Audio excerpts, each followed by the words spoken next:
अनुरोध करूंगा वो अब अपनी बात महोदय के समक्ष रखेंगे। नमस्ते सर, मेरा नाम वनराज गढ़वी है। मैं अहमदाबाद गुजरात से एक टैक्सी ड्राइवर हूँ। मैं पिछले 8 साल से अहमदाबाद में टैक्सी चलाता हूँ और कई बड़ी बड़ी कंपनियों में हमने काम किया है। वो बड़ी बड़ी कंपनियां, हम जब सुबह से घर से निकलते हैं अच्छी सोच लेके निकलते हैं कि घर से निकल कर हम जाए, अच्छा मुनाफा कमाएंगे, घर अच्छा पैसा लेके आएंगे और परिवार का गुजरान करेंगे। लेकिन जब हम पूरा दिन काम करते हैं तो इतना भारी कमीशन और इतना टैक्स, मतलब ऐसे चार्ज लगाते हैं, हिडन चार्ज लगाते हैं। आज तक हमें समझ में नहीं आता कि इस प्रकार से कौन से चार्ज लगाए जाते हैं। कभी चार्ज बढ़ भी जाता है, कभी कम भी हो जाता है, कभी किराया बढ़ जाता है, कभी कम हो जाता है। जब हम थक के घर जाते हैं शाम को, तब मालूम पड़ता है कुछ नहीं बचा है। हमने तो खाली मेहनत ही की और कुछ बचा नहीं।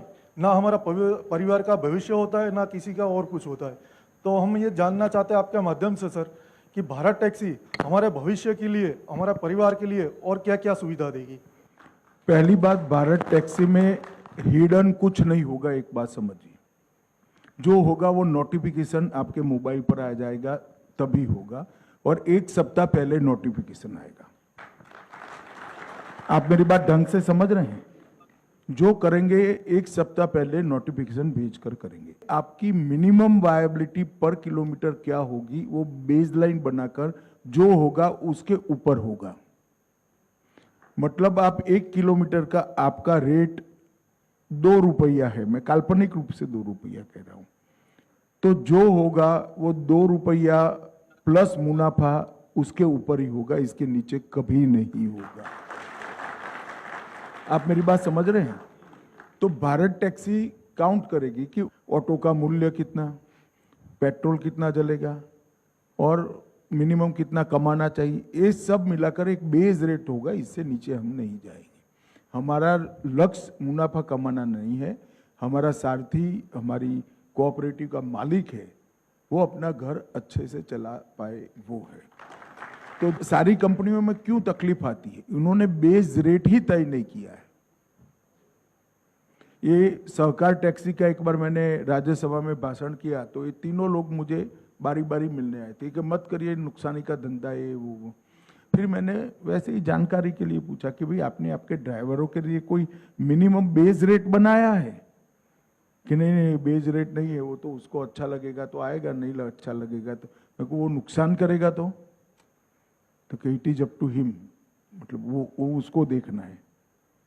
हम ऐसा नहीं करेंगे। जो बिजनेस करेंगे आपका मिनिमम मुनाफा होना चाहिए, इतना हो। और फिर जो ज्यादा मुनाफा होगा वो भी अंततोगत्वा तो घूमकर आपके पास में ही वापिस आना है। धन्यवाद सर। सारथी बहन नीलम है यहाँ पर, वो अपनी बात अब आपके सामने रखेंगी। नमस्कार मंत्री महोदय जी, सभी साथियों को भी नमस्कार। मैं नीलम शर्मा, मैं बिहार से बिलोंग करती हूँ। मैं दिल्ली शहर में आई और कुछ समय बाद ही मेरे पति को कैंसर पीड़ित हो गए। वो उससे 4 साल जूझते हुए मैं सिंगल ड्राइवर मदर होने के बाद मैंने ड्राइविंग सीख के अपने बच्चों को पालन पोषण किया।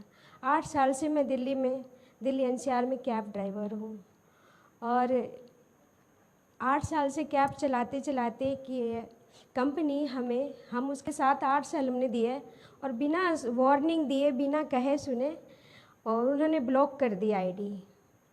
मैं बहुत परेशान हो गई, बहुत रोई पीटी भी, कुछ नहीं आया, कुछ किसी ने नहीं खोला, सपोर्ट नहीं किया किसी ने।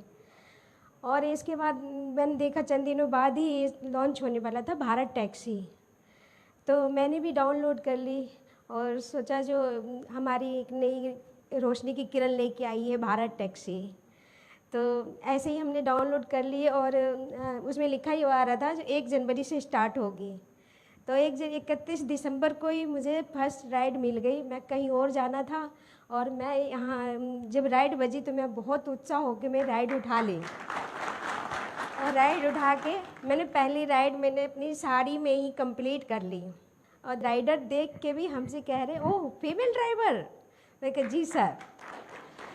फिर सर मैं यही चाहती हूँ आपसे यही निवेदन है जो हम जैसे कि हम कहीं भी जाते हैं राइड लेने के लिए, अगर हम कहीं फंसे हुए हैं राइड के लिए, तो कोई फीमेल राइडर अगर राइड बुक करती है तो हमें प्राथमिकता महिलाओं को दिए जाए। नहीं, ये सारथी दीदी की जो कल्पना है वो इसीलिए है। आने वाले दिनों में सारथी दीदी का नाम से ऐप में प्रोविज़न करेंगे, तो जो स्कूटर पर जाना है, ऑटो में जाना है, कैब लेना है, जो महिला अकेली यात्री होगी वो स्वाभाविक रूप से दीदी को प्रायोरिटी देगी।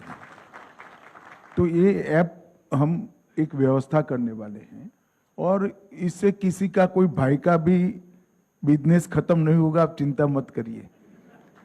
और थोड़ा कमा भी हो गया तो बहन के लिए हुआ है, हमारी जिम्मेदारी होनी चाहिए। मगर मुझे लगता है कि सारथी दीदी सबसे ज्यादा क्लिक करेगा, विशेषकर जो टू व्हीलर जिसमें बैंक पर हर रोज जाना है, किसी वृद्ध माता जी को मंदिर जाना है, इस प्रकार की राइड है, इसमें सारथी दीदी बहुत क्लिक कर जाएगा। इसका मुझे तो पूरा कम से कम भरोसा है और हम आगे बढ़ेंगे। धन्यवाद सर।